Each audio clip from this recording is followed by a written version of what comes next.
In the manicured lawns and pristine facades of Willow Creek Estates, where every house gleamed like it was ripped from a lifestyle magazine, a storm was brewing that would shake the neighborhood to its core.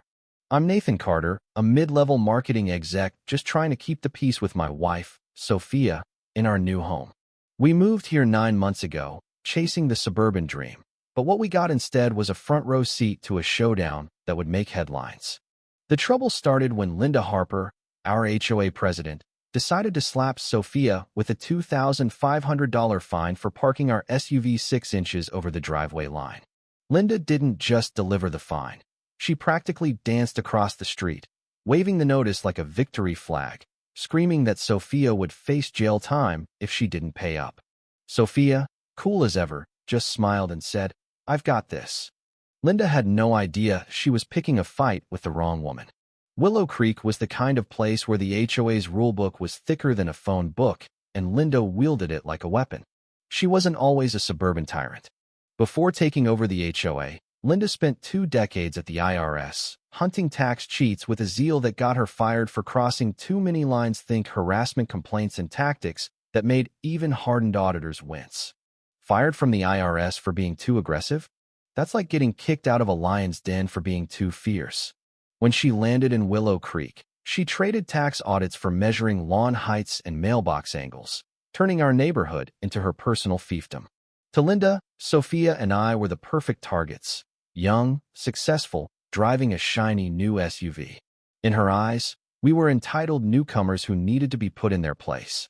What she didn't know was that Sophia wasn't just my charming wife. She was Judge Sophia Bennett Carter, a state court judge who used her maiden name professionally. To the neighbors, she was just Sophia Carter, the polite woman next door. To the legal world, she was a force of nature. The trouble started small, as these things often do. First, Sophia planted sunflowers instead of the HOA-approved tulips in our front yard. A $75 fine landed in our mailbox the next day. Sophia paid it online without a word. Then our mailbox was deemed 2 inches too tall. $150 fine. Again, Sophia paid it, calm as a summer breeze. I was fuming, ready to confront Linda, but Sophia just squeezed my hand and said, "Trust me, Nathan. I know what I'm doing." Linda, mistaking Sophia's composure for weakness, kept pushing. The $2,500 fine for the parking violation was her magnum opus, a meticulously documented case with photos, timestamps, and reports that looked like they belonged in a courtroom, not a suburban driveway. When Linda handed Sophia the notice, muttering about teaching entitled people a lesson, I saw a glint in Sophia's eyes, a look I'd seen only once before, when she was preparing to deliver a ruling in court. "Nathan," she said later, folding the notice with surgical precision, "Linda's about to learn what real authority looks like." Sophia wasn't just taking notes, she was building a case. Every fine, every demand, every smug remark from Linda was cataloged with the precision of a seasoned litigator. While Linda thought she was winning, Sophia was quietly gathering stories from neighbors terrorized by Linda's reign. The elderly couple next door got hit with a $900 fine for unapproved holiday lights.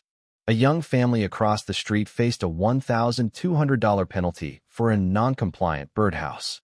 Sophia was weaving a legal tapestry that would unravel Linda's entire operation. She wasn't just playing defense, she was setting a trap. Linda's campaign escalated with breathtaking audacity. The Monday after the $2,500 fine, she showed up at our door, clipboard in hand, demanding that Sophia write 142 handwritten apology letters to every household in Willow Creek for her pattern of violations. She even provided a template, dripping with condescension, insisting Sophia admit to disregard for community standards. I nearly choked, but Sophia just nodded, asking, "Handwritten or typed?" Linda, glowing with smug satisfaction, insisted on handwritten for sincerity. That evening, I watched Sophia craft letters that were so polite and professional they could have been framed. But she wasn't just writing apologies, she was documenting every interaction, every overreach, every shred of evidence that Linda was abusing her power. By Tuesday, Linda demanded personal apology visits to 5 offended neighbors, complete with homemade cookies. Sophia complied, charming each household, while subtly gathering more stories of Linda's tyranny. Wednesday brought a community standards orientation, a 2-hour lecture where Linda droned on about grass height and mailbox colors while Sophia took notes like she was prepping for a bar exam. Thursday, Linda tacked on a $1,000 administrative fee for processing Sophia's complex case. When Sophia asked for written justification, Linda's flustered response was a rambling mess, but she eagerly provided a detailed document outlining every fee and requirement, handwritten, signed, and damning. Friday was when Linda went full dictator, announcing a mandatory HOA meeting for a public accountability session. She sent notices to every house, promising to address the chronic violator and establish clear consequences. I could practically hear her cackling as she planned Sophia's public shaming. Sophia, meanwhile, sat at our kitchen table, organizing her evidence like a general preparing for battle. "Tomorrow's going to be interesting," she said with a smile that made me both love her and fear for Linda. The meeting was a spectacle. Over 70 neighbors packed the community center, the air thick with anticipation. Linda had set up a projector, evidence boards, and a podium, presenting her case against Sophia with the fervor of a TV prosecutor. She showed slides of our violations, sunflowers, mailbox height, the infamous 6-inch parking error complete with measurements and neighbor statements. For 45 minutes, she ranted about Sophia's entitlement, demanding a public apology, $3,500 in fines, and a 6-month probation. The room was silent, every eye on Sophia, who sat calmly in the front row, taking notes.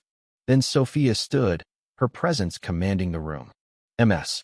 Harper, your documentation is impressive," she said, her voice steady but laced with authority. "But could you provide written clarification of your legal authority to enforce these penalties?" Linda, basking in her perceived victory, scribbled a statement claiming the HOA could enforce rules through police action and that violations were criminal infractions subject to arrest. She even had 3 neighbors sign it as witnesses. Sophia folded the document carefully, her smile unreadable. "This will be very helpful," she said, sitting back down as Linda glowed with triumph, oblivious to the noose tightening around her. Sunday morning, the storm broke.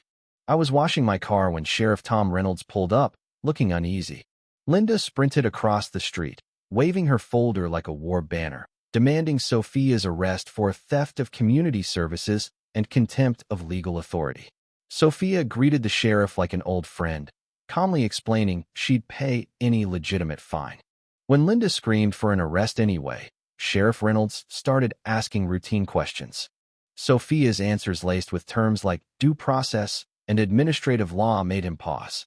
Linda, sensing her plan unraveling, threatened to report him to his supervisor. Then came the moment that shattered everything.